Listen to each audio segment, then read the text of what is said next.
Good evening, and welcome to the first forum of the new school year.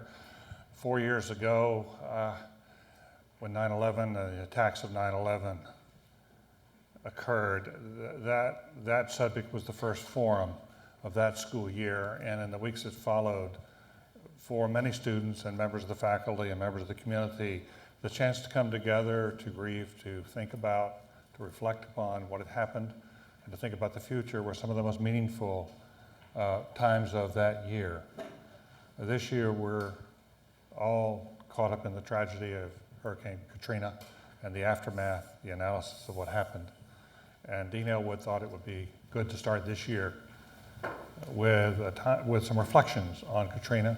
These will not be the last that you'll hear at this school. There'll be many others. More students will be joining us. There have been other student events that are just ending. I think more students are likely to be joining us as the conversation progresses. But we're going to cut right to the chase. We have a wonderful panel, all of the people to my left. I'll introduce one of the individuals on the panel and then give them a chance to talk to you about their perspective and their very different perspectives about what they've seen, experienced, and heard. We'll talk among ourselves for perhaps 35 minutes or so, and then we'd like to go to the floor and welcome your questions. But let's begin, if we might, with Tonya Cropper, who's immediately to my left. Tonya is a PhD student in public policy here at the Kennedy School.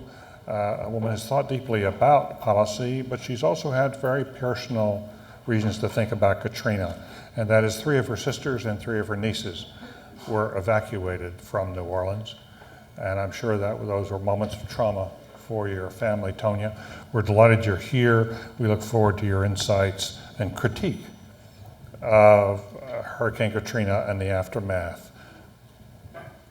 Well, it started, as you know, we probably all saw it on the news, this huge hurricane was coming. But the difference is in New Orleans, we're used to hurricanes. But what was the turning point for my sisters when Mayor Nagin said, you have to evacuate? We've never had that before, where you evacuate. And what does that mean to evacuate? Everyone in the city had to leave.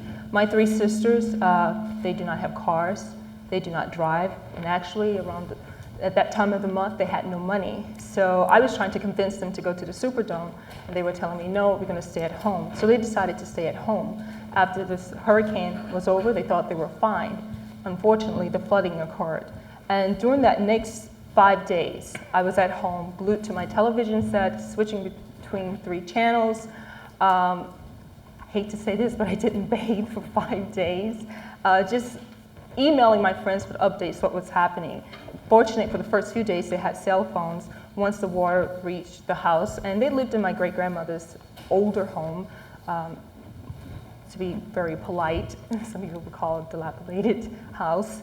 And once the water got to inside the door, and actually to their knees, they decided to leave. Why? Lots of different reasons. They didn't leave earlier, but they thought that the pumps would be on, they can leave, and you know, everything would be okay once the pumps start getting the water out of the city.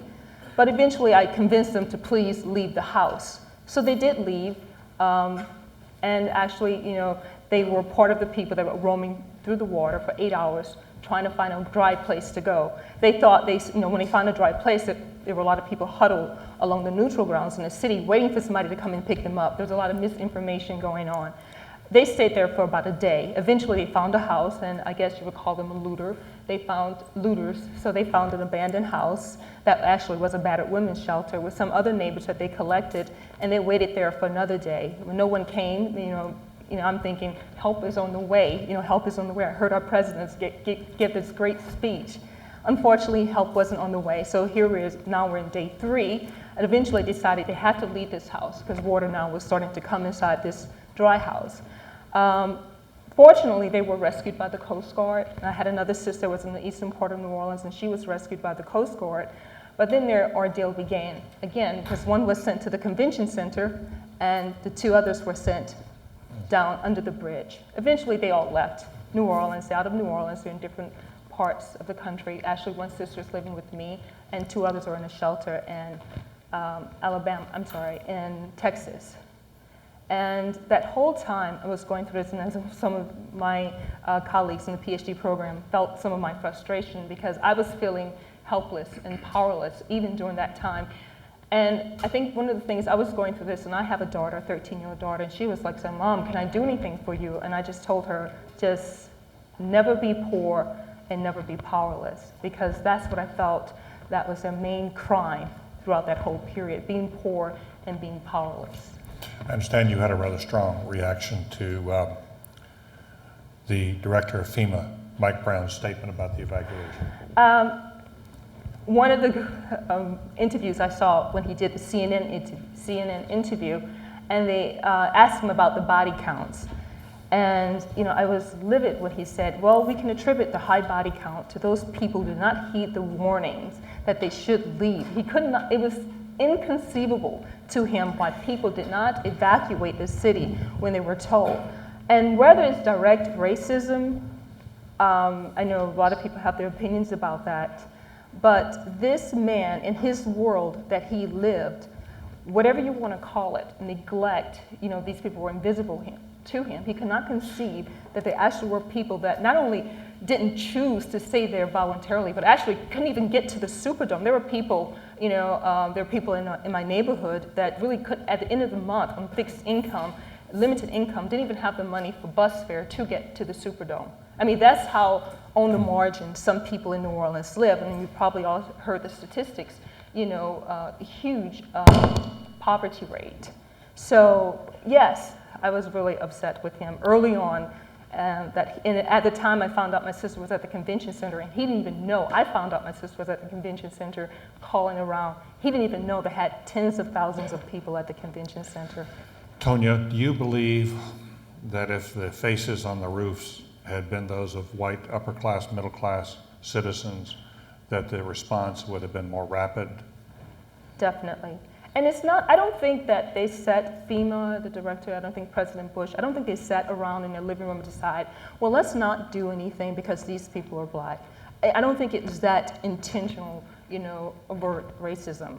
It's just that empathy. Who do you have empathy with? When you see the people on the streets, you say, and I see the babies, I'm like, that could be my baby, or that could be my sister or my niece.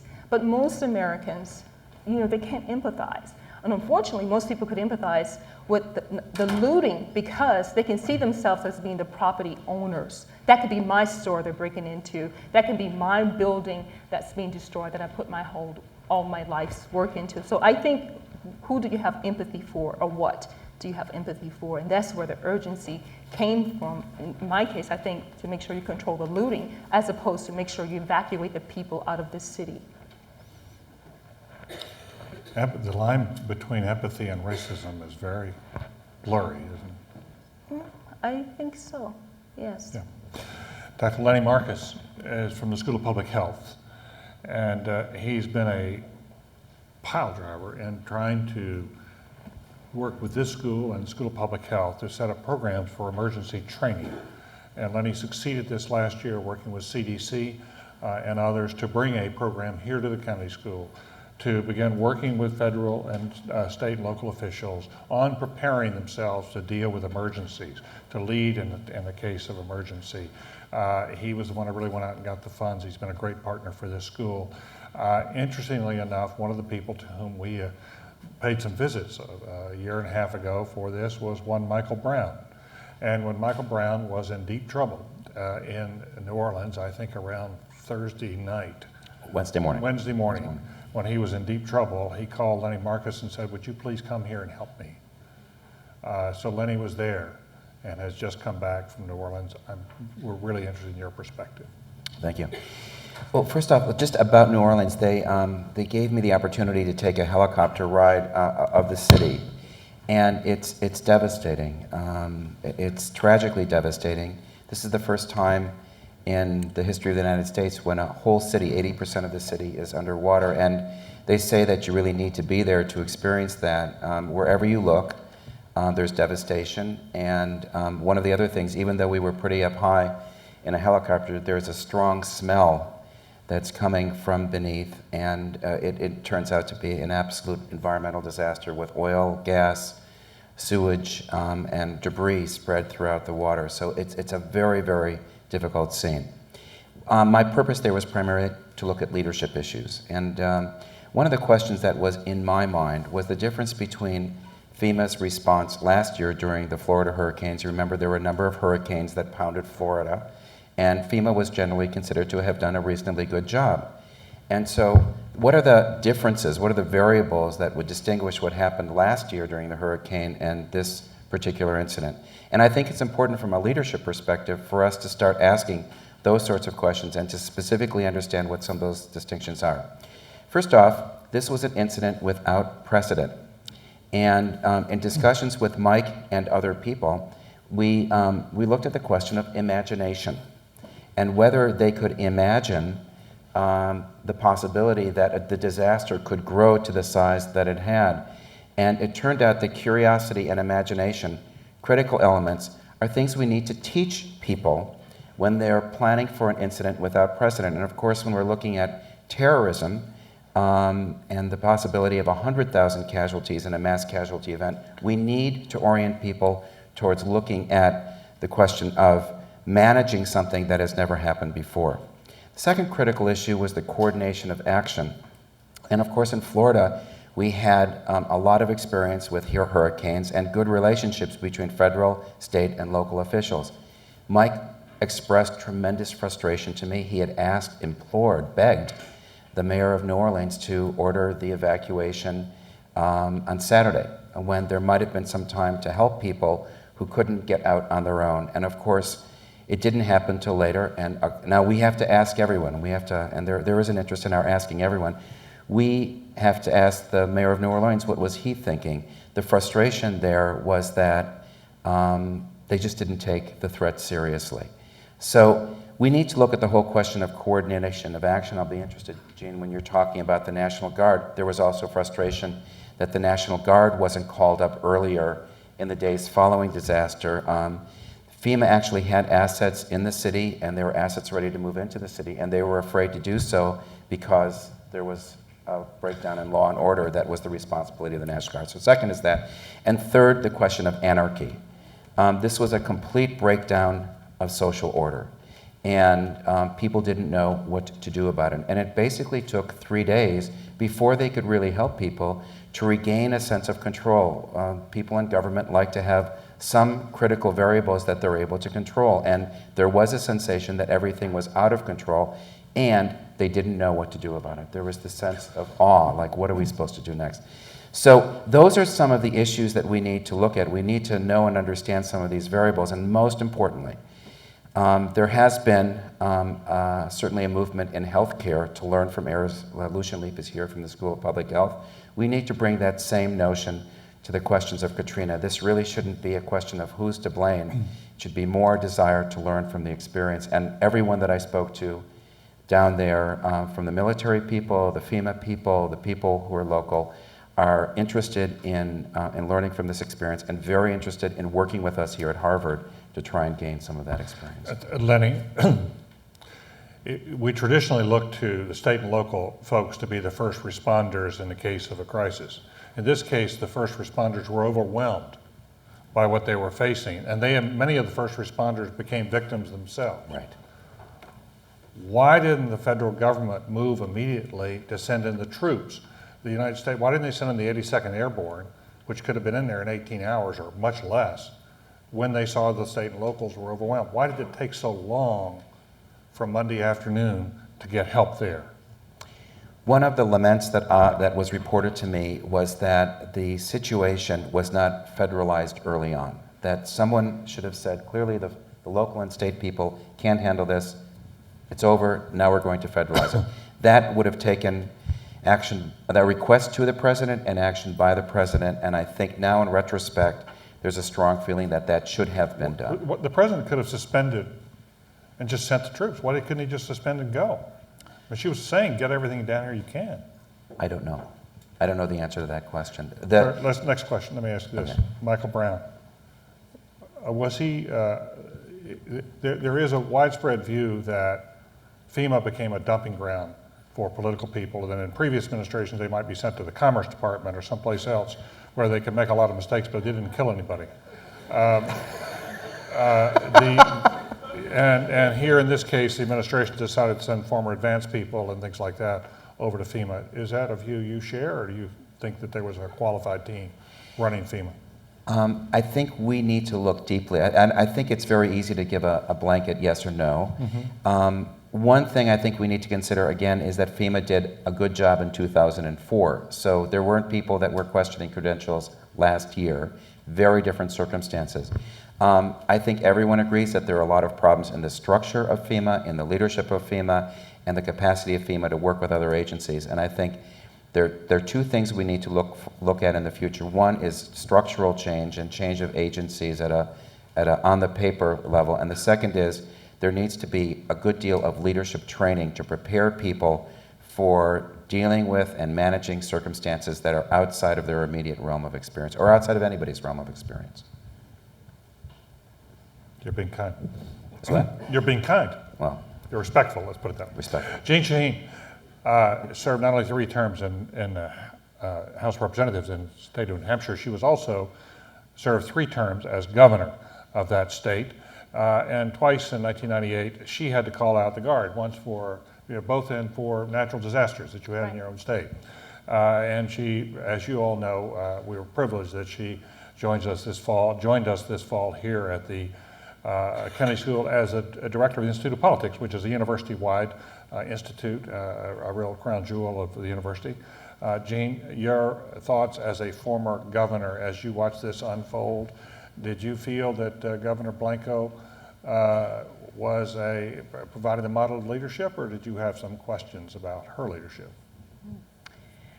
You know, right after I got elected as a new governor, they do an orientation session for you, the National Governors Association, and they brought us new governors in and sat around and talked about kind of the do's and don'ts of governing. And I remember one of the things that Roy Romer said to us, who was then governor of Colorado, and he said, make sure you find out who's running your emergency management agency and whether that person is competent. Because as a governor, one of the things that can do you in faster than anything else is having a crisis and not being able to handle it. Now, clearly, the crises that I faced as governor when I called out the National Guard for a flood and for the ice storm of 1998 didn't come close, not even a blip compared to what was going on and still is going on in New Orleans. But I think what we saw pointed out some of the challenges that have been faced. First of all, in making sure that you have a plan in place and that you have a team that's competent. And the way the emergency response system works, and most states and now nationally, is through an incident command system where the locals request help from the state requests help from the federal government. So when we made a determination to call out the National Guard in 1998 for a flood and then for the ice storm, it was because we were asked by people at the local level. So clearly, once the mayor of New Orleans requested help, that help should have been available. The Guard should have been there, even though half of them were over in Iraq and a lot of their equipment was over in Iraq. But one of the things that I think you said, David, that has been overlooked, and it's easy in the aftermath to point fingers, is that people on the ground in New Orleans were victims themselves. The first responders, who are always the people who call on you as the governor to come in and provide additional resources, were victims themselves, and that had to affect judgment. It had to affect their ability to make decisions. But at all levels of government, at the local, at the state, and at the federal, that command and control system broke down. People were not there to respond. And the communications system was also an issue. Once the communication system failed, there was no backup. And when people can't talk to each other, that's when chaos really reigns. After 9/11, the Congress wrote the laws so that in the event of a terrorist attack, the federal government, the president can order troops in like that. We don't yet have that provision in the law for natural disasters, should we? We should. We should have an all hazards approach to dealing with these kinds of crises. So we shouldn't have our resources focused on a terrorist attack versus a natural disaster. It ought to be all the same system, and we ought to be prepared to respond in the same way. Did you read the comment from an unidentified White House source, high level, saying, well, we thought about going in early, but the governor of Louisiana was a woman, and we were worried that if we overrode a woman, it would be awkward politically. I was astonished by that. Did you read that? I did not see that, but I think, the fact is, the Coast Guard, I think, has a great response in a crisis like this. They train their officers to go in to save lives and to ask questions later. And in a crisis of this magnitude, that's the response that should have been made at all levels. Interesting. Thank you. Arne Howard, I've been looking forward to your assessment of this. Arne is the executive director of the Taubman Center here and is a valued member of the Kennedy School faculty to a considerable degree because of his own work on emergency management, crisis management. He's been working deeply in this field for a long time. State and local people have been coming to him for a long time for help in thinking through their own crisis management. Arne, your thoughts as you've heard this and as your passion as you've thought about this. Well, I think, as was noted, the essence of a crisis is the unexpected. It's novel conditions or circumstances that overwhelm what we had planned to deal with. And those kinds of situations require us, on the one hand, to have strong systems that we can use to manage, and secondly, the capability of being agile and improvising in order to deal with the circumstances that we never expected. If communication systems go out, if levees break, we still have to be prepared for that. Some of that is leadership in the short run, but a lot of it is also leadership in the longer run, and we face some obstacles for dealing with that. We've got a federal system that divides authority. We have a feast and famine method of funding emergency management, which pumps large amounts of resources into it when there's a tragedy like the one we've experienced now, and then starves it to death when the attention and the spotlight is off. We have problems of stovepiping among different professional groups that have to be pulled together and function as a team in real time under very great pressure. And if we're not prepared to do those kinds of things in advance, we're not going to be able to deal with it. So I think that while leadership is an important part of this, and especially leadership in getting ready, there also are some critical systems failures that have occurred here.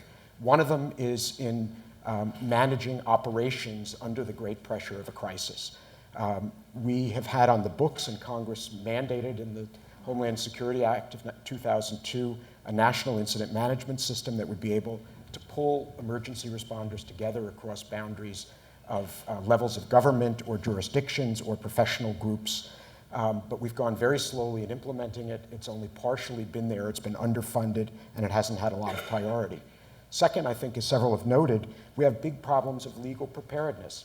It shouldn't be a surprise to us that there are going to be problems of who's in charge between levels of government when there's a severe crisis. And we ought to have the legal requirements and an understanding of what the law is, and to fix that law so that it can operate in a seamless way under the pressure of a crisis, rather than having to jerry-rig it during the crisis situation. There were many different areas where there was uncertainty about how military power could be used or other resources of the federal or state governments that should have been worked out in advance. And the third thing that we don't have very well set up is a system of political decision-making across levels of government that isn't put together on an ad hoc basis under great pressure and with enormous stakes of politics. Some of that, in fact, could be put in place in advance. During the Cold War, we had a hotline between the Kremlin and the Department of Defense in the United States, and perhaps it's not simply a matter of communications between the president and the governor of a state. It's a matter of figuring out what the right set of relationships are under those circumstances, thinking in advance about the conditions under which authority from the state would be ceded to the federal government, and the political problems would be minimized or at least ameliorated to some degree if there had been more attention paid to how political leaders would relate to each other under the pressure of these such a crisis. Aaron, I still don't get it. 4 years ago, we had 9/11. We created the department. We poured billions and billions of dollars into it to get ready for emergencies. We've had tons of time to plan. We've had 4 years to plan for being hit by something.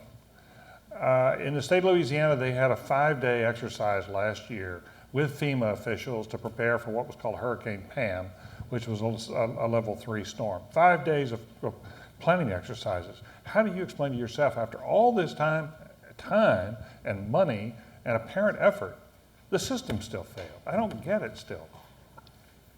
There certainly is a great deal of complexity. Let me cite 2 things that I think help explain that. One is that we have given lip service but not true attention to what Governor Shaheen said of having an all-hazards emergency management system. We've concentrated all our resources, or a very heavy proportion of our resources, on terrorism issues, and we haven't thought about the synergies and the similarities that exist between terrorism and events of this sort, or say the similarities between bioterrorism and emergent infectious disease like SARS. We have to be thinking across the types of threats that we have and making sure that the capacity we put in place serves both of those. And I think the second thing is that exercises of the sort that you described are important not just for teaching skills, but also for being a diagnostic of where there are problems in the system. And as I understand it, that diagnosis was actually done, but then there were failures of state, local, and federal officials to actually act on the things that were exposed by that exercise, perhaps thinking that it would be somebody else's problem when it happened, or simply whistling in the wind that we might be lucky and avoid this kind of storm. National Public Radio reported on Saturday in its long take out on what occurred, that when the communication system started going down, the phone system started going down, and they had emergency communication systems and they needed generators to run the emergency communication systems. It turned out a lot of the generators were in Iraq.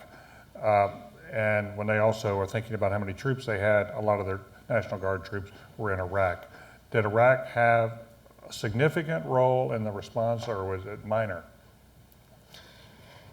I'm not an expert on foreign policy, and I don't know whether that's the case. Certainly the fact that the National Guard has a divided mission, that many newspaper stories, at least, which is my source of information on this thing, describe the enormous strains that there are on personnel and the shortages of resources to send to Iraq or other trouble spots around the globe, makes one suspicious that the National Guard would have been in better shape to respond to a crisis of this sort if there had been You make one less pressure. suspicious. You're not sure they would have been any better.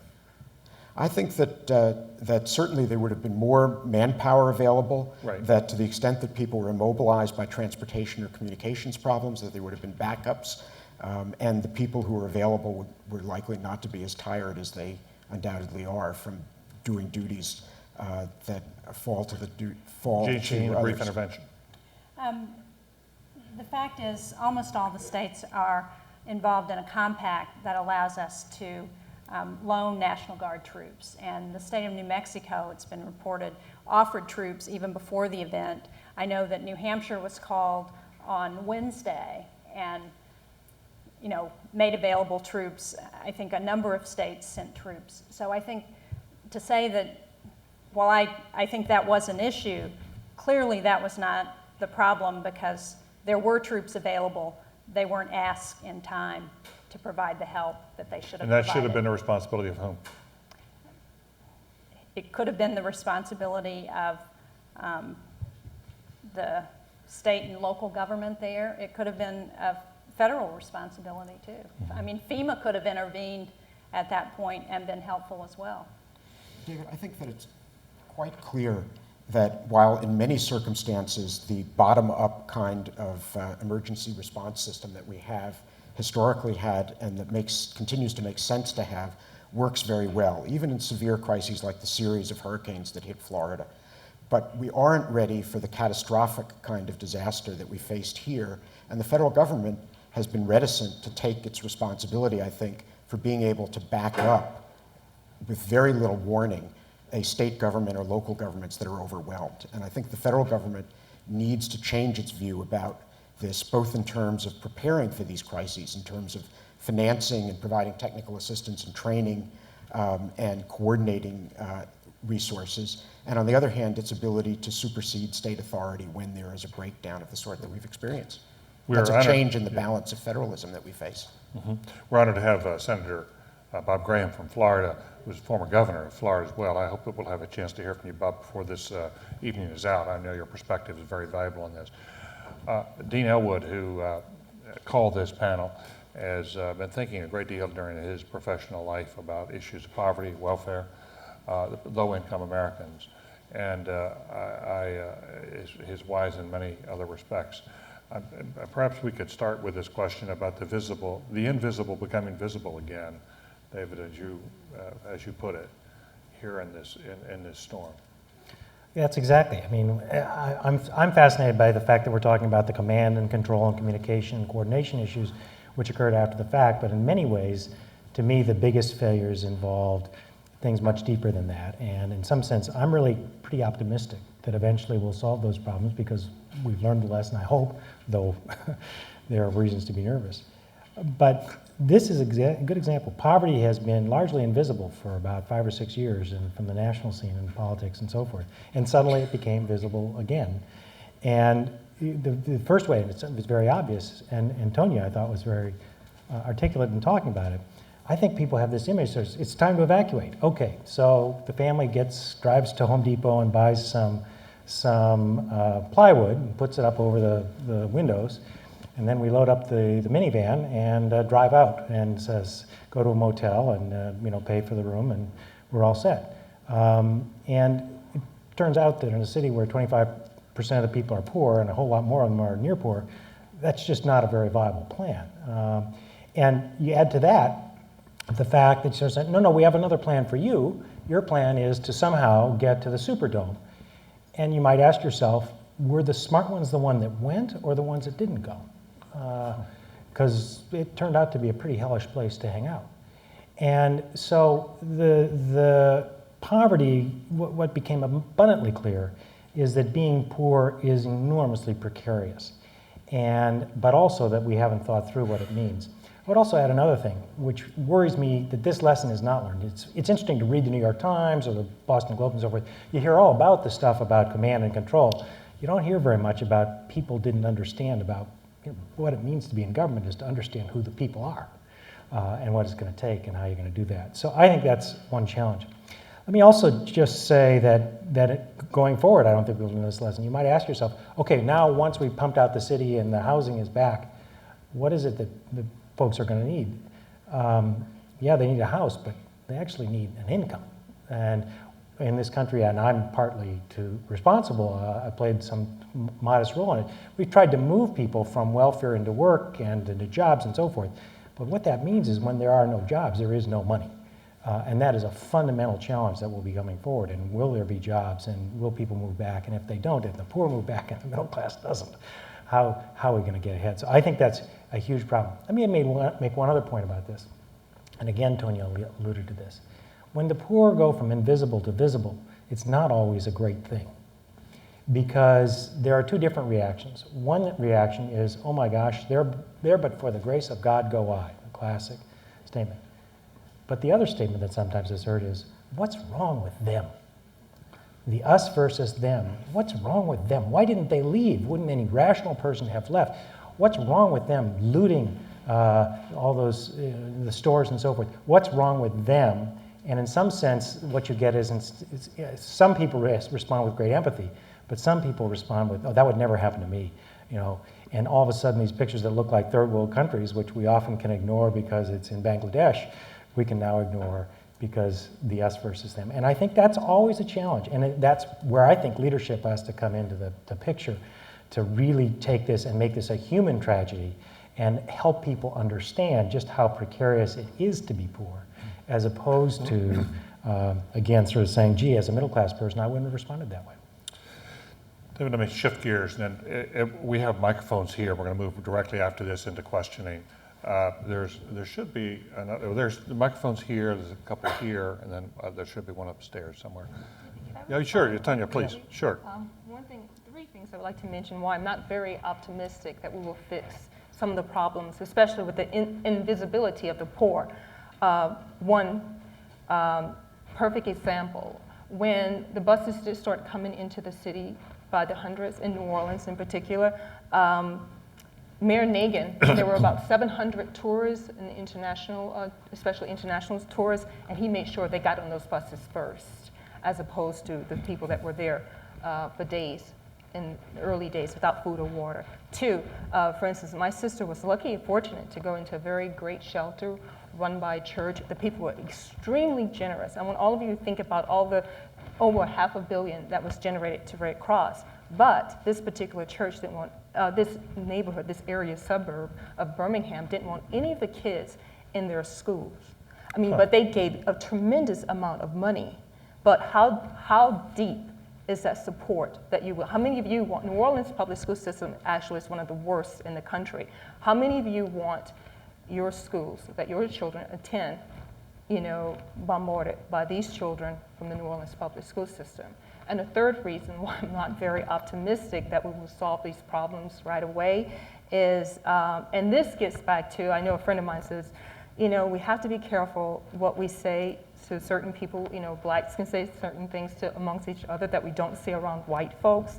But we have to look at the responsibility of the blacks. Yes, I cannot explain Michael Braun. I'm sorry, you can, I can't. But Mayor Nagin knew. He knew there were people in his city that could not evacuate. What's our culpability? What's our responsibility? When my sisters were stranded, basically abandoned, I have aunts that are doctors. I have upper middle class family that left and didn't see whether or not they had a ride. So I'm saying we have, Black Americans have left a whole class of Black Americans behind. So that's some of the reasons why I'm not very optimistic that this is going to go away. It may go away from the media view, but until we get at the deeper levels, we're still going to have these same problems, probably in another city, maybe another type of disaster. Thank you for bringing us into that conversation.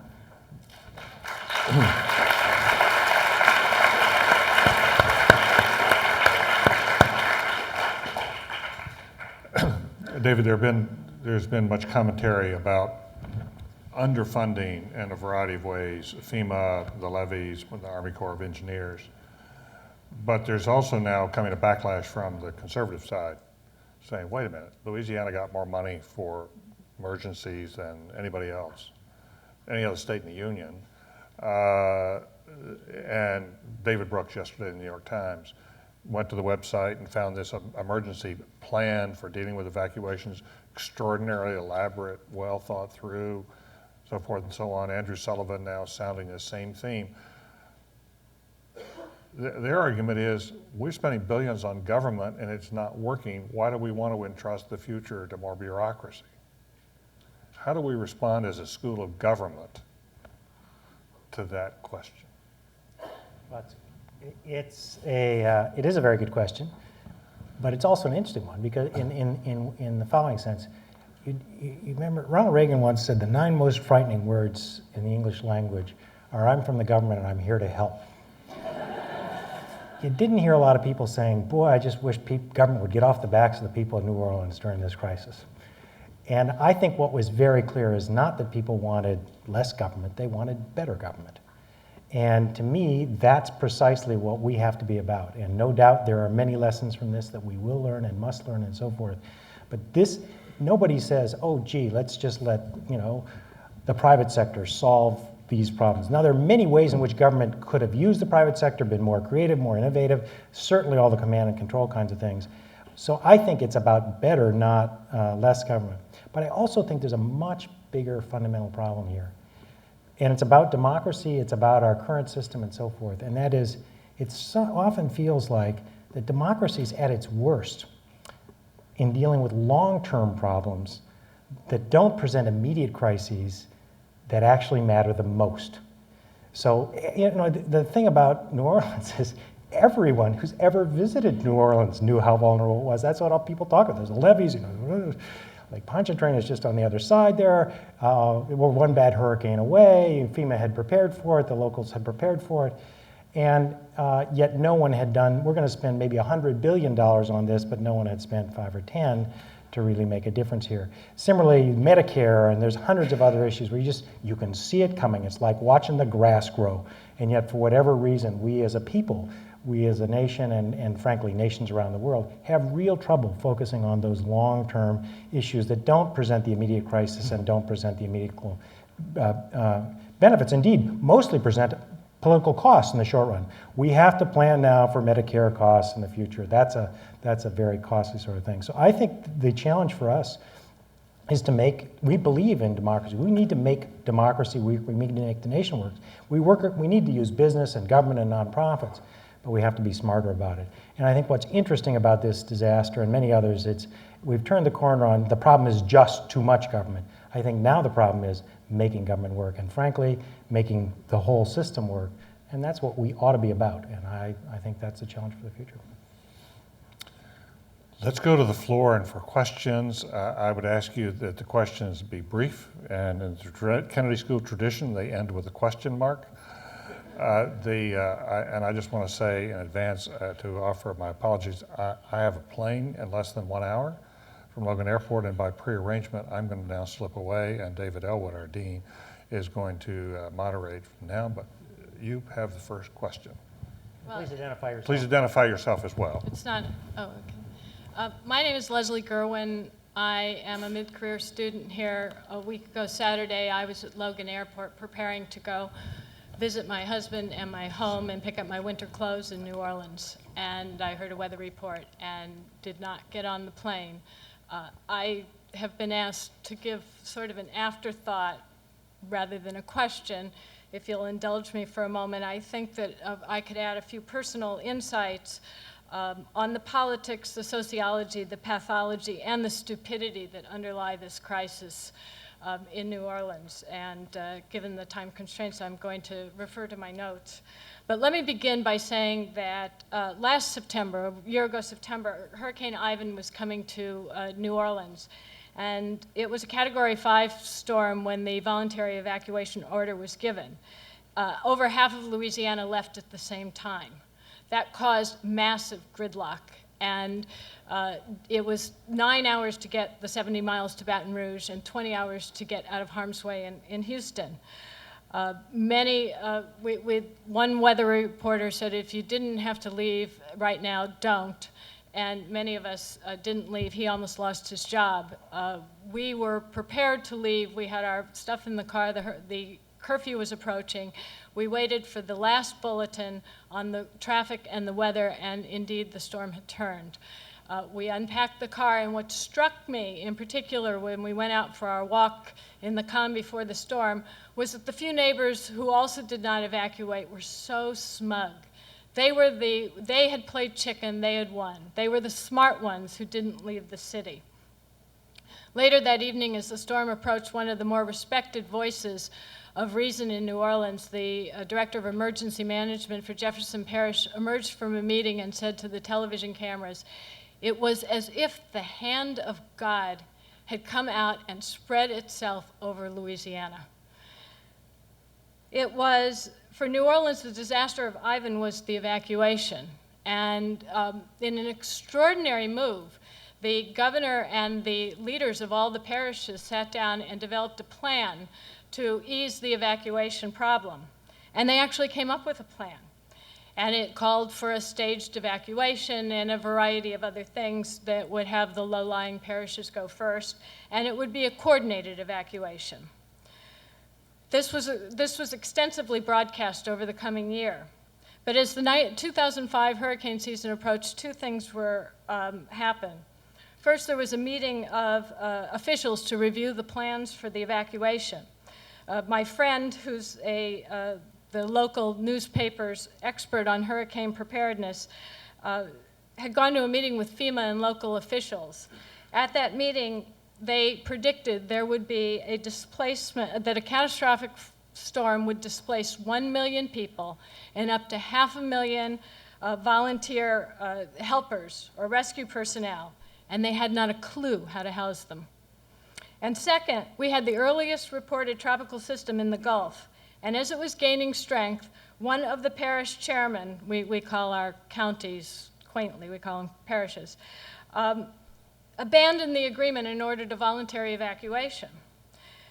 It turned out that the storm was surprisingly strong, it was rather scary, and if truth be told, it was more destructive than predicted. So as Katrina approached, we knew three things. We knew that, first of all, many people were not going to evacuate. Many people couldn't evacuate, but many people wouldn't evacuate. We did not see the pictures of the white people on the rooftops. Believe me, they were there. And they were selfish because they were taking the resources away from the people who needed to get out and to be helped. Second, at least in Louisiana, a plan is something on which to base an exercise, for which to seek political credit, but it is not necessarily something you follow when the planned for situation arises, particularly if it interferes with one's political posturing. And third, a disaster of this magnitude was beyond most people's comprehension. Louisiana is a state that took the fight for teaching creationism in the Bible as science. They took it all the way to the Supreme Court. And thus, Louisiana believed, as a matter of public policy, that the hand of God would protect it.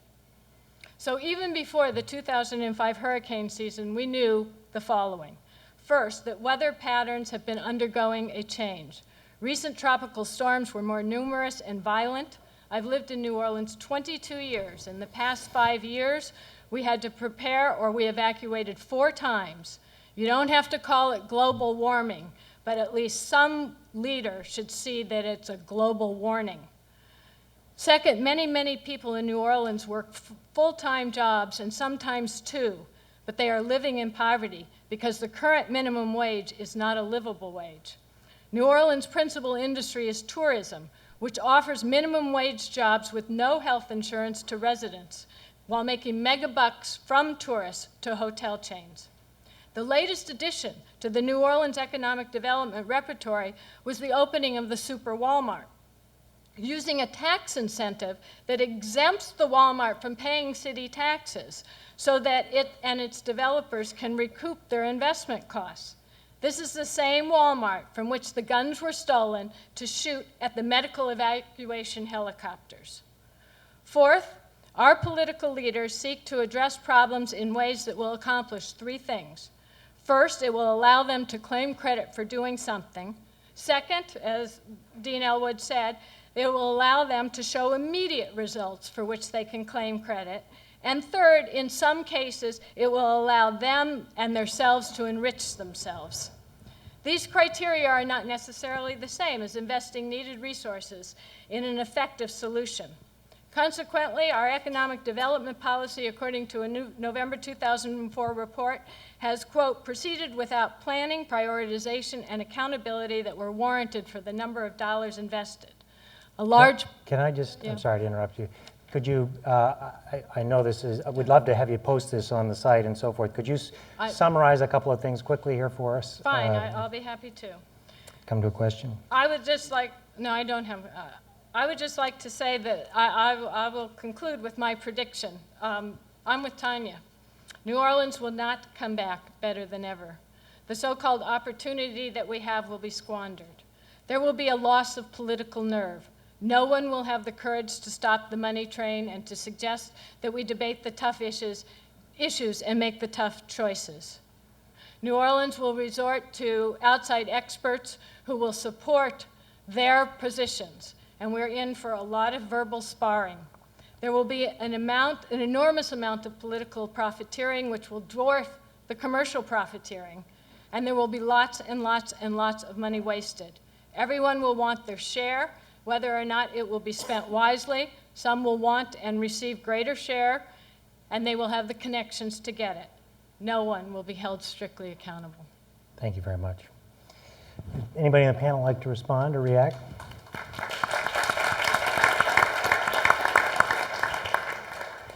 I never said that New Orleans would not rebound. I think New Orleans is a very unique, you live there. New Orleans is a very unique city. I haven't been to any city in this country like New Orleans. It will be different. I'm pretty sure there'll be less poor people.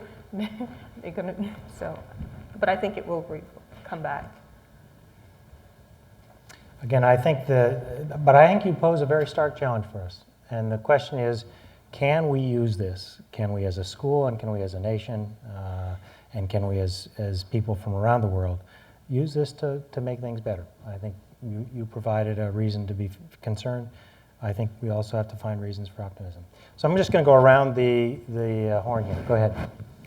Hi, I'm Susan Keynes, and I'm a former member of the United Nations Earthquake Preparedness Committee because at the time I was a science educator at Columbia University. I had the privilege of making a presentation for the global program at the Rockland County, New York Emergency Preparedness Office regarding the three faults that go through Manhattan.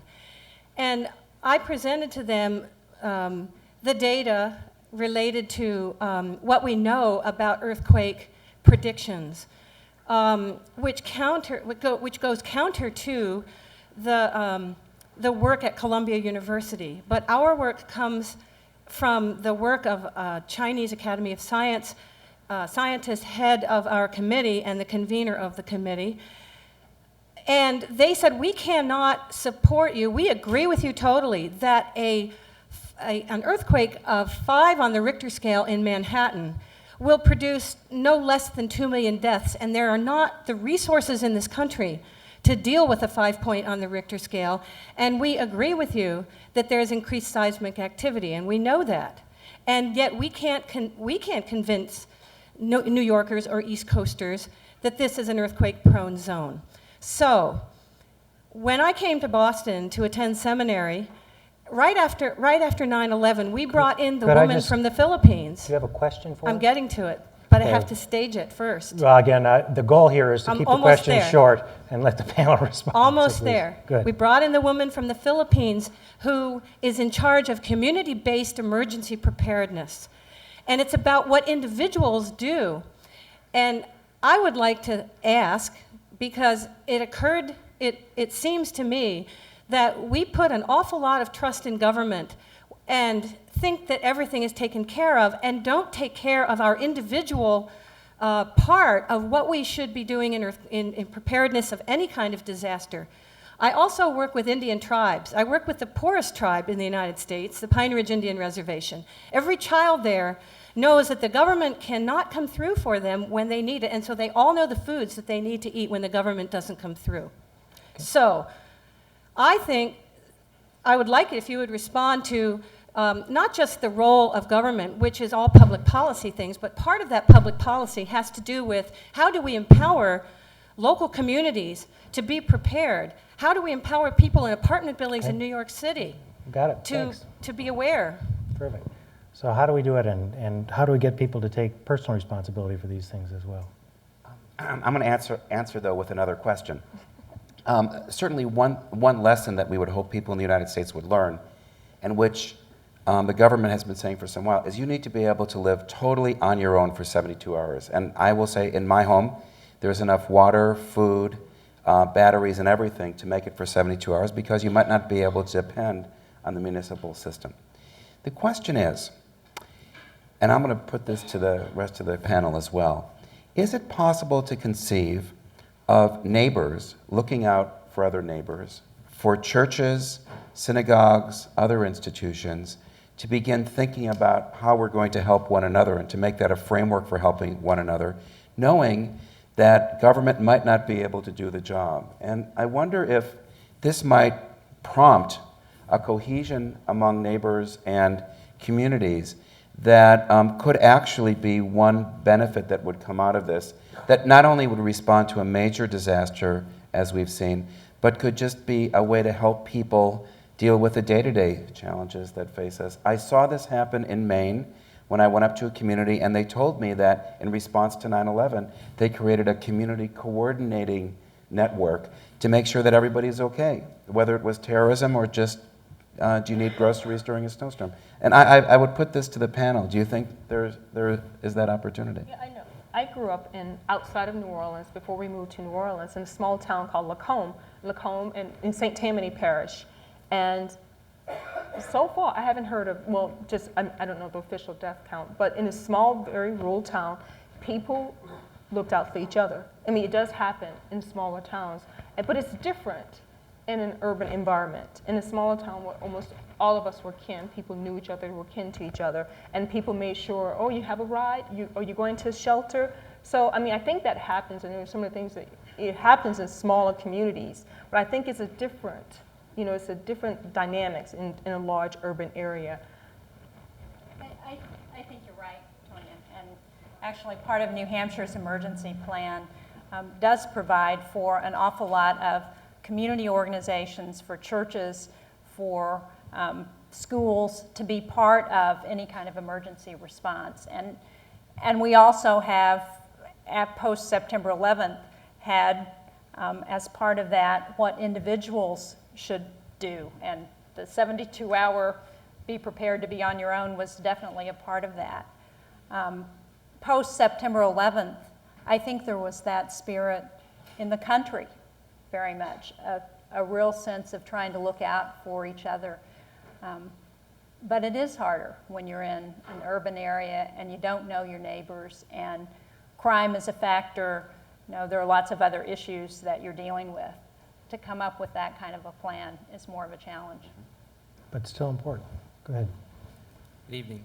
My name is Jay Verrett.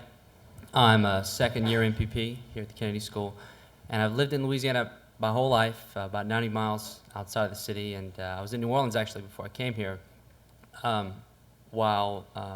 before Mayor Nagin came into office, while Mayor Morial was in office. My question is, I've heard a lot in the exploration of leadership failures, of failure at the state level and failure at the federal level of current leaders.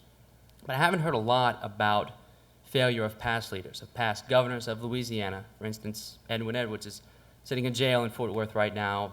He was governor for about 16 years, and he treated the levee board like a piggy bank for campaign donors.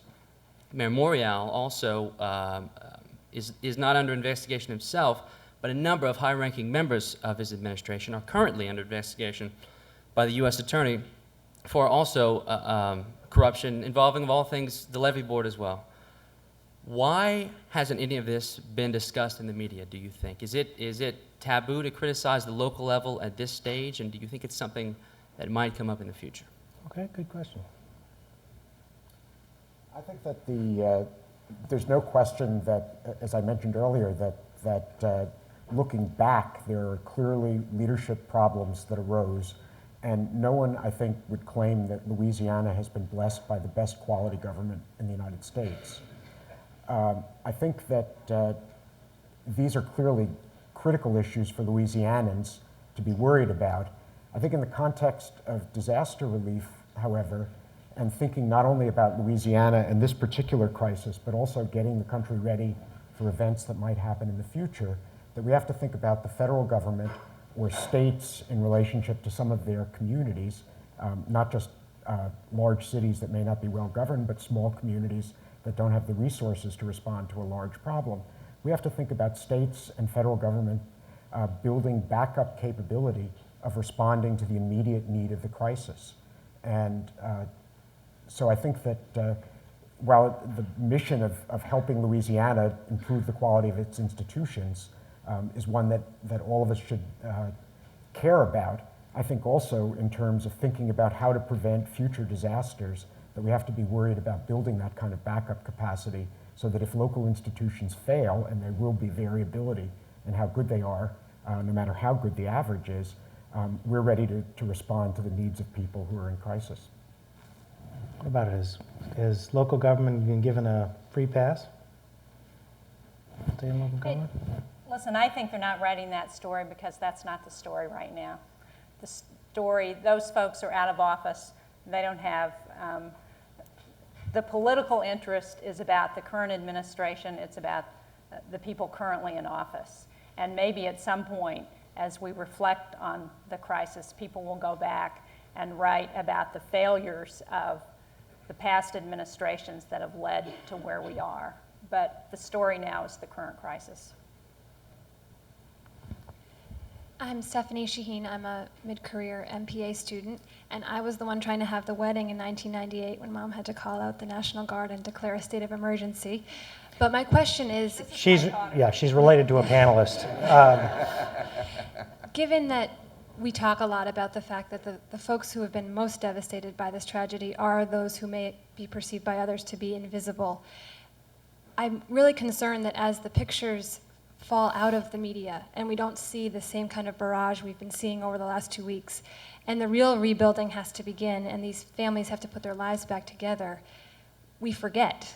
It's easier to forget if there's this us and them dynamic. And so my concern is that all of the people in this room can somehow leave tonight with a sense of obligation or a sense of how can we keep this issue real and relevant and keep the media pressed to address it and to pay attention to it. And so I'd love to hear what you all have to say as to how we, as informed citizens in this country who vote, can translate this anger and frustration we feel and keep it real and keep it present for people from now until New Orleans gets rebuilt, until Mississippi gets rebuilt, until what has to happen to make people whole again.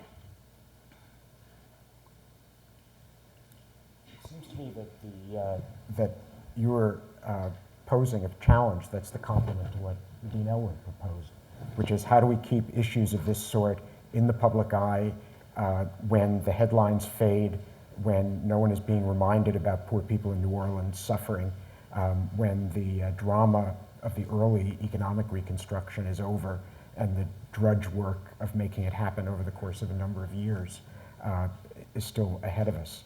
And I think that's a huge political challenge, and one that having the resolve that you've talked about is at least one small step towards making that happen. I just wanted to point out that one of the issues here is about cost and resources and how those resources are allocated. One of the reasons the National Guard probably didn't come in from other states into Louisiana is because unless it's a federalized emergency, then the state of Louisiana has to pay for those Guard troops being sent in. One of the issues post-hurricane is the cost of cleanup and how we're going to pay for that, and whether some of the things that have happened in the last week or so have been a rollback of prevailing wage laws to allow contractors to come in and not pay prevailing wage for people reconstructing. It's been allowing elimination of forms that help deter the use of illegal workers, immigrants, to come in and do jobs. One of the issues here is, and rolling back contract provisions to allow no-bid contracts to go out to provide for some of the infrastructure. So one of the questions is, how are we going to deal with some of those issues in the aftermath of Hurricane Katrina? And are we going to allow some of those protections that exist for people to also be rolled back in the aftermath of this and in the reconstruction? I mean, one of the things that I was thinking when this was unfolding, and not to sound cold, but as a social scientist, I'm thinking, wow, we have a gold standard. This is the first time we have a real natural experiment. We could have never taken over 100,000 poor people in concentrated poverty, put them in buses, that's randomly, because you don't know when you got on the bus what part of the country, where you were going to be shipped, and see what happens to these people. So not to sound cold, but I think it's really interesting to really follow up. I mean, the Red Cross, FEMA, they have databases. You know, a lot of everyone registered that went, registered that went to shelters. And what happens to these people's lives when you take them out of concentrated poverty, and basically they're starting over. A lot of people are starting, most people are starting over. A lot of people are doubling up. You have a lot of people doubling up with family members, but still you have an opportunity to start over and see what happens. I think it would be really great to follow up, you know, with that. I mean, that would be a great database to have, just to follow up and see what happens. You know, what are the dynamics? Who succeeds and who doesn't? Does it really matter? Then, I mean, you take people, I grew up in a ghetto. You take people out of the ghetto. Do you take the ghetto out of people and you remove them? So that's something to consider. Let me just add a quick reaction, which is someone who spent a lot of their time, a lot of their life working on poverty and trying to think about how to get it on the agenda or the right kind of things on the agenda and so forth. I think a big part of the story involves looking for answers and solutions and strategies. To me, one of the big we did a lot of changes in the welfare system and so forth. That actually made some difference, some of them positive, some not so positive. But what we've essentially got right now is a situation where a lot of poor people have gotten on the first step, but it isn't clear whether that's the first step of a ladder or whether that's the last step. And I think ultimately the challenge here is less one of saying, pay attention, because you just can't get attention. But if instead you're saying, let's figure out how we create a ladder so that nobody has to be quite so desperate, nobody has to be in such a precarious position. That's a part about giving solutions. And again, it's one of these things where everyone can understand how tough it is to at least think a little bit about not having a home or whatever else. And again, if you sort of saying, here's how we give people the chance to take responsibility for themselves and get ahead, people understand that and can be sympathetic with that. So I think that remains the opportunity here.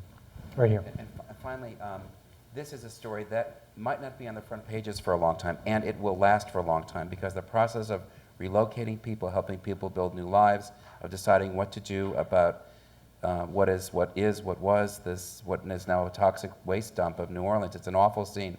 It will be with us for a long time, so there are opportunities to ask social questions, environmental questions, questions of community, race, poverty, and these will be with us for a long time, and there is the opportunity to keep them on the agenda. Very good, thank you. Right here. I'm Sally Walkerman. I'm a community member. And I was wondering, I've been hearing a little bit about Hillary Clinton's call for a commission to study what happened and is happening. And I've been thinking back with how little attention the 9/11 Commission report got last year. And I was just wondering what you thought the role of a commission might be and what the effect of that might be, and maybe who would be on such a commission. Any thoughts? A 9/11 type commission on this one? I think that could actually be valuable. And the 9/11 Commission was very independent, and it also took on itself the responsibility of monitoring results and reporting back after a period of time. And similar things would be quite productive here if such a commission were established. And the hope would be that the commission would look at the complexity of the problems, looking at some of the historical problems and the political environment in New Orleans and Louisiana, so that it would really be an opportunity for the country to learn. Most of the people that I spoke with in fact all the people, said that this is not the last time that an event like this is likely to hit the United States, and it's our responsibility to learn for it. Not for simplistically blaming one person or blaming one agency. What's happened with FEMA will not solve the problem. It's really understanding how all the different agencies and all the different factors related to one another. One thing to add to that, though, there certainly is value in a commission in diagnosing a problem and producing thoughtful ideas that are presented to the public. But commissions also are a way of delaying, and they can delay either until elections are over, or they can delay until public anger and attention has dissipated. And so certainly the danger is that a commission, especially one that's not interested in taking a forceful stand on these issues, in fact could help to create the conditions in which we forget about Katrina. Interesting. Right up here. Good evening. My name is Natasha Hamilton, a first-year MPP student. The panel talked lightly about media portrayal throughout the coverage of this tragedy. I wanted to know, what are the panelists' opinions about the media highlighting, and you can agree or disagree, the poor as being black, looters, and angry, and highlighting white citizens as seeking food and water, suffering loss of property, and being devastated? About that. Well, certainly, I think that's the way some reporters characterized what was happening in New Orleans. Hopefully, it's not the way good reporters characterized what happened, because certainly there were an awful lot of white people as well as black people who were involved in looting incidents, who were also poor, who were also in the situation. So, I would hope that we would see reporters covering an event in a way that is more objective.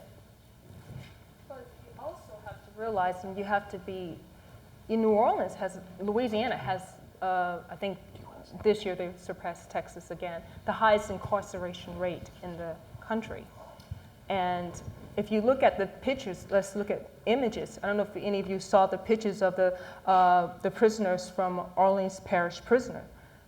So this from OPP, and they were actually on the bridge. They had 7,000 prisoners that they had to evacuate. And they were shackled, hands and feet, and they were sitting down on the bridge. And it just reminded me of a tightly, packed slave ship. I mean, that's real. New Orleans does have a crime problem. Whether or not, and those faces were young black men. And that's not something someone made up. So we have to face reality. That is real. Louisiana has a crime problem. New Orleans especially has a crime problem. New Orleans has a high impoverished rate, and race and poverty are intertwined with that. The media did not make that picture up. Yes, there were some people that labeled certain captions, and and I think Kanye West really I think now the country knows about it, and that's true. But we do have to be real and realize that there is a crime problem in New Orleans and in Louisiana and in this country. Wondering if I could ask Senator and Governor Bob Graham a quick question here. I am struck by the issue that David brought up and others, that sort of what was different this time? You've been through these crises and so forth. One hypothesis is maybe we're overextended in lots of different ways. Maybe this was more catastrophic. You must have a lot of thoughts because you've been there right at the front line of these kinds of things. How do you think about this? Would you mind just going to the microphone there? Speaking specifically to a hurricane event, one of the things that has clearly happened is that there has been a change in the environment in which hurricanes are spawned and developed. Statistics indicate that the average hurricane today in terms of intensity is almost twice as much as the hurricanes of just 30 years ago. I think that says volumes about what we have not been attending to in terms of the warming of our environment and what its consequences are going to be. Second, I think this tragedy can be a canary in the mine shaft in a number of areas. I don't personally think that FEMA is the only federal agency that would have the difficulty of responding, not to this kind of crisis, but to other crises, and for very similar reasons. I'm going to make a prediction now that the next major criticism of the federal government's capacity to govern is going to come when we begin to enroll elderly people in the Medicare prescription drug program. I think it was structured politically rather than either with good social science or economics, and it's being administered worse than it was structured.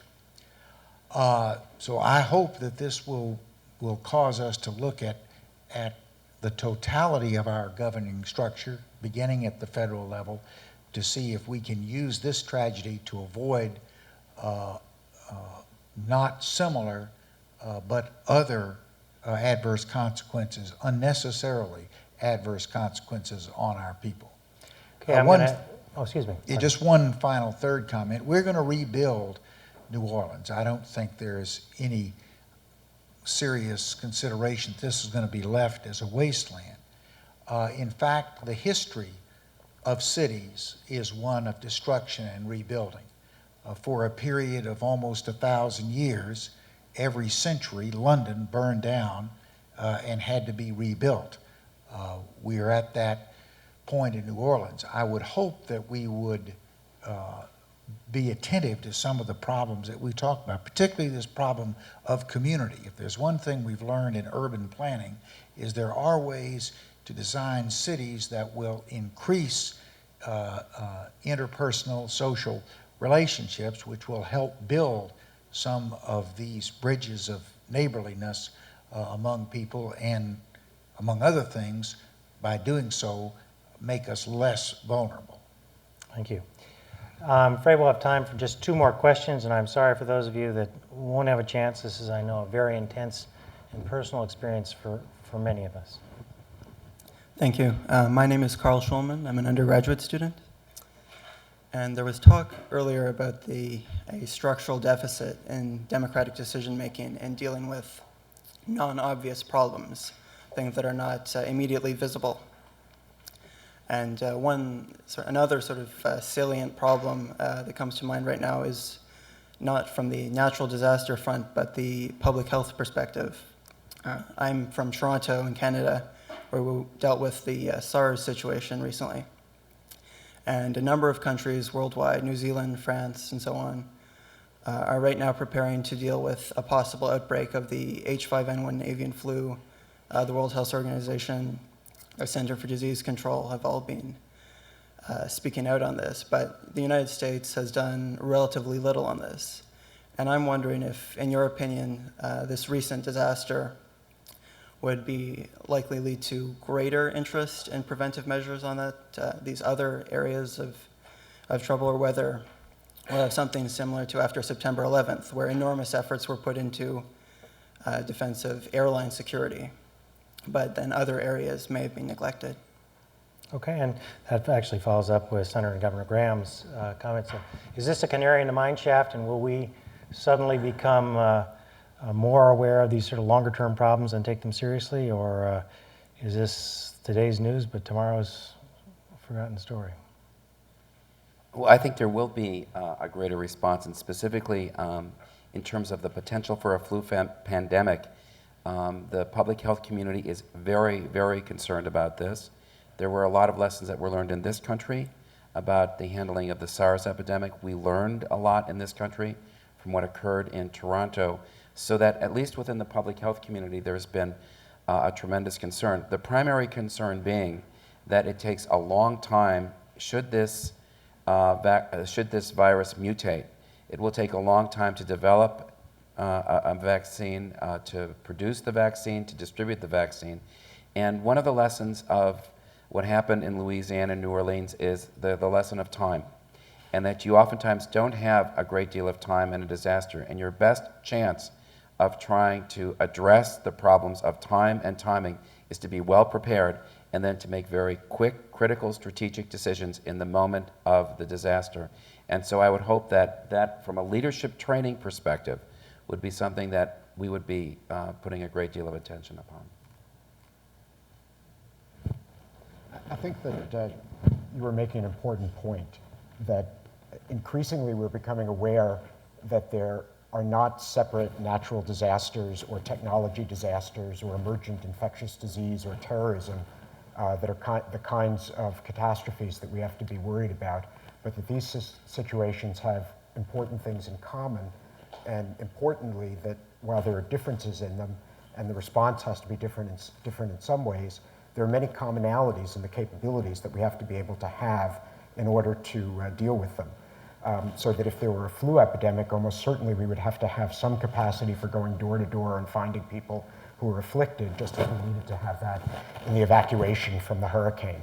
And one of the directions that we should be going is to develop these kinds of generic capabilities in government so that no matter what the disaster is, we'll be able to put those pieces together in the moment in the way that Lenny just described in order to respond. Now, there certainly are some unique characteristics of something like an avian flu epidemic, and we have to be ready for those especially. But much of the emergency response to something like that would be quite common to what we would have to do for many other kinds of disasters. And we need to have a system that's flexible enough to be able to respond to many different things, because we don't know which ones are in fact going to be the ones that we'll actually face in a particular place at a particular time. I agree with Arne, but the point that you made that was made earlier by David Elwood is that as a democracy, often we don't do a very good job of setting those priorities. It doesn't make sense that post-September 11th, our Homeland Security money went more per capita to Wyoming than it did to New York. I mean, that doesn't make sense. But in a democracy, that was the outcome. And so the challenge is, how do we get leaders to make some of those critical decisions at the outset and set priorities and then build a consensus to make that happen? I really believe you've asked one of the fundamental challenges for this school, for nations, for governments around the world, especially democratic governments, which is just How do you focus? How do you get the nation to focus on long-term problems that are actually highly predictable? It's even harder when it's unpredictable, but predictably unpredictable, as it were. But again, there are just many issues that you just can go right down the list. It's clear it's going to happen, and yet we're not taking action. And I think that will be a challenge for all of us. And I think it's a question for those of us who care about the public interest we'll have to deal with. This will be the last question. Before we come to it, though, I just want to say a couple things. First of all, again, I apologize to those of you who I had to cut short. I know there are deep and thoughtful insights, and I guess I really do hope that all of you who have insights will share them with the classes, inside your classes, talk about them and so forth, and also on the website and so on. I think there's just enormous amount of work yet to be done, and enormous amount of thought, and let's channel this energy. And inevitably, this is going to be an ongoing discussion, especially those of you that have real insight. I really do hope you'll provide that. So let me turn this. This will be the last question. Ari Perdana, a second-year MPID student from Indonesia. My question is, when we are moving from the emergency stage to the reconstruction and rebuilding stage in the next few weeks, what do you see in the New Orleans specific context? What do you see the biggest issue in this stage? What are the biggest potential obstacles, and where are the potential coordination problem will take place? Go ahead. I say one thing. I know I was reading. You have to really read some of the Times-Picayune, New Orleans local newspaper, and there are already people that are meeting together and talk about, well, how do we want our city to look like? And you have to think about this. And now you have these master planners. This is new. We don't have too many people can actually master plan a city. How do you want a major city to look like? And one of the key things is how many poor people do we want back in the city? How many of the homes are we going to totally destroy? What type of homes are they going to be? What are we going to do with the housing projects? What about the schools? So, I know that's one of the conversations that's going on right now. So what is the city? What was the demographics of the city, race, class? And you have to realize the elderly were hit really hard. I see the images of the people on conveyor belts in the airport. How's the city going to look like? I had the opportunity to participate in one of the meetings of the Joint Field Office. This is the first time that the National Response Plan has been fully activated. So they had all the different agencies that were involved in that meeting on Friday morning. And there will be a number of stages and critical decisions that will need to be made. One of the concerns after 9/11 was that there were environmental hazards that people, particularly in New York, were exposed to, and that the government did not do as good a job as it could have to alert people to those hazards, to monitor them afterwards, and to make sure they had the proper care. The same could very well could occur in New Orleans. There's a lot of toxins in the houses that currently exist. There's a lot of toxins in the ground, and some critical decisions are going to have to be made about the safety of people being in those areas, what it's going to take from a resources perspective to make those areas safe.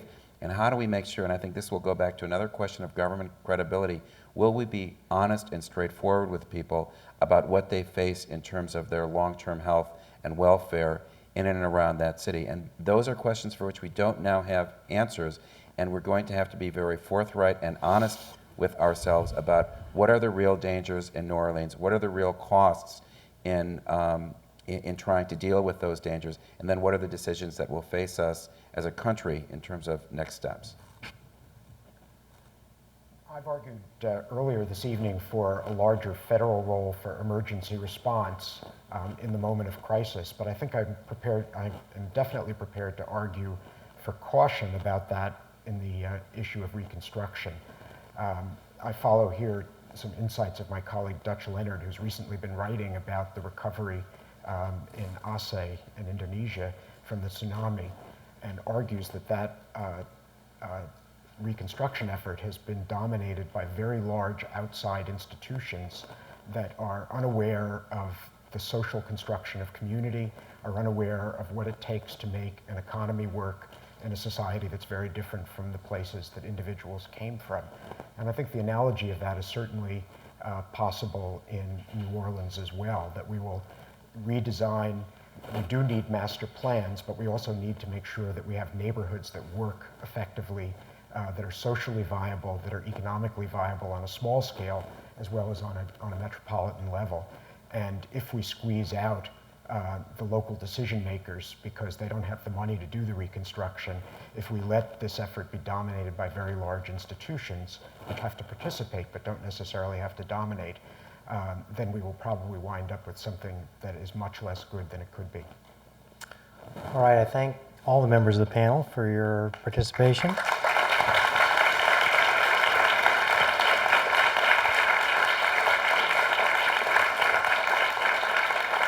And thanks to the audience for your thoughtful questions and for your involvement. Thank you.